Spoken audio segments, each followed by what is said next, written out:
안녕하세요. 사피언스 TV 폴킴입니다. 여러분들은 완벽한 사랑을 믿으시나요? 아니면 혹시 완벽한 사랑을 찾고 계신가요? 여러분들이 만약에 완벽한 사랑을 찾고 계시다면 제가 함께 도와드리겠습니다.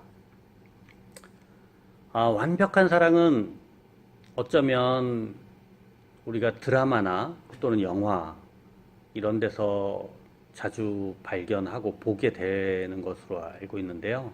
저도 나이를 먹다 보니까 이제 멜로 드라마나 멜로 영화를 자주 보게 됩니다. 그러면 거기 나오는 아주 멋있는 남자 주인공과 또 아름다운 여자 주인공이 처음에는 우연히 만나고 또 서로 간에 정신적인 신경전을 벌이다가 또 갈등을 이렇게 벌이고 갈등을 겪다가 또 서로 무덤덤 하거나 또는 한 사람이 이렇게 사랑에 빠지거나 이런 과정 속에서 여러 가지 과정을 겪으면서 이제 그 영화가 진행이 됩니다. 드라마가 진행이 되다가 후반부에 가면 그동안에 있었던 어떤 다툼이나 신경전의 어떤 오해를 풀게 되고 그 다음에 서로 행복한 그런 영원히 행복하게 사는 그런 모습을 우리에게 인상을 남기는 그런 드라마나 영화가 많이 있습니다.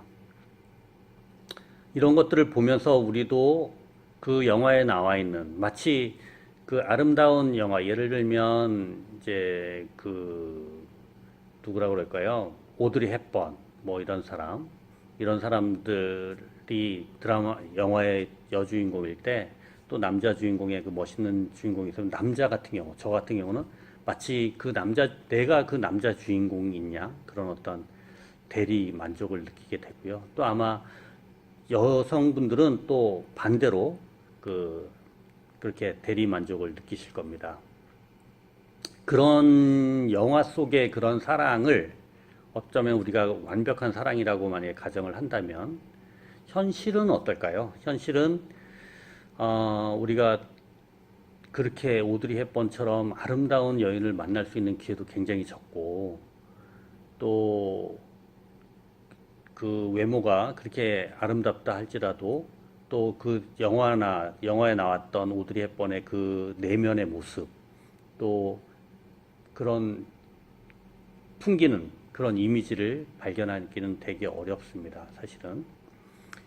또 현실적으로 보면 우리가 서로 사귈 때 현실에서는 사귈 때 서로 잘 보이려고 하고 배려하고 또 이러다 보니까 굉장히 다툼보다 신경전보다는 좀 원활하게 만나다가 이제 좀 시간이 지나고 서로 알게 되고 또 결혼을 하거나 뭐 이렇게 되면 다투는 게 더 늘어나고 신경전이 더 늘어나고 또 급기야는 뭐 그냥 아이 때문에 산다 뭐 이런 얘기를 할 정도로 서로 마치 적도 아닌데 적인 것처럼 이렇게 살게 되는 그런 게 현실의 사랑이잖아요.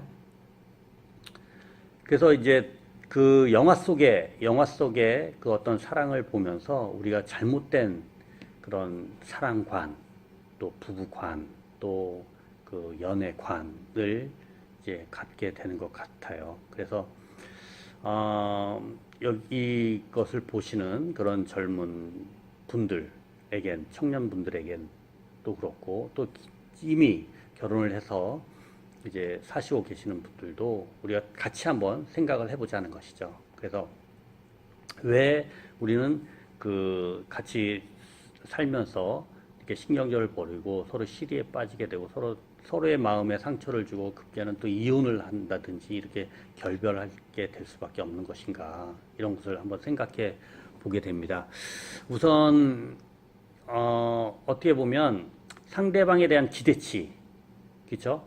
기대치가 있을 거예요. 상대방에 대한 기대치가 뭐 꼭 완벽주의는 아니라 할지라도 내가 생각했던 어떤 기대치가 있을 텐데 그 기대치에 상대방이 못 미친다든지 이렇게 되면 이제 스스로 마음속에 그 갈등이 일어나죠. 갈등이 왜 내가 저 사람을 만났던가, 왜 내가 저 사람과 친하게 지내나 이렇게 생각을 하게 되는데 그 완벽한 사랑에 대해서 그 유명한 작가가 한 말이 기억이 나는데요. 제가 적어왔는데 잠깐 읽어드리겠습니다. 완벽한 사랑은 매우 드물다. 연인이 되기 위해서는 끊임없이 현자의 불가사의, 어린아이의 유연성, 예술가의 감수성, 철학자의 이해력, 성자의 포용력, 학자의 참을성, 종교인의 흔들리지 않는 믿음이 있어야 하기 때문이다. 이렇게 적어놨네요. 굉장히 그 동감이 가는 말입니다.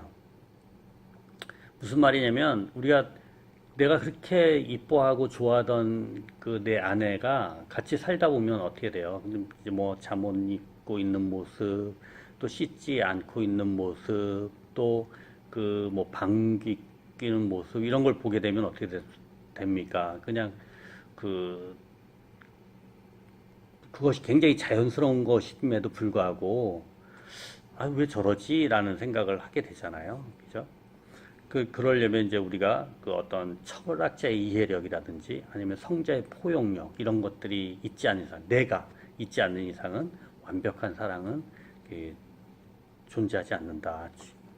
이루어질 수 없다라는 것을 좀 얘기하는 거고요. 또 완벽한 사랑의 그 환상에 빠진 사람, 환상에 나는 진짜 완벽한 사랑이 있을 거야 라고 믿는 사람들은 그것을 계속 하다 보면 이제 세 가지의 결과에 직면하게 되는데요. 첫 번째는 이제 어린아이의 유연성과 예술가의 감수성 등 모든 것을 가진 완벽한 사람을 기다리다가 영원히 사랑하는 사람을 만나지 못할 수 있다.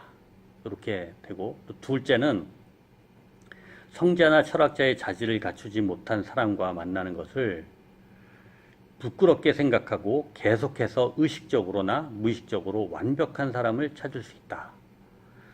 셋째는 완벽한 연인을 찾았다고 생각했으나 조만간 그에게서 결점을 발견하여 실망하고 좌절할 수 있다. 이런 결과들이 나타나겠죠. 그래서 결론적으로 말씀을 드리면 혹시라도 완벽한 사랑을 믿고 또 완벽한 사랑을 찾는 분이 계시다고 한다면 거기서 좀 돌아서기를 바라는 거죠. 제가 인생 선배로서 이 세상에 완벽한 사랑은 없다라고 얘기를 하고 싶고요.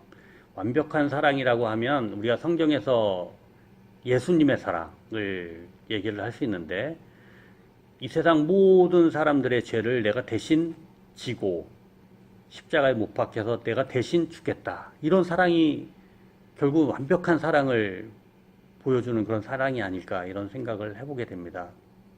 그래서 어떤 얼굴이나 나를 위한 사랑은 절대로 완벽한 사랑이 될 수가 없고요.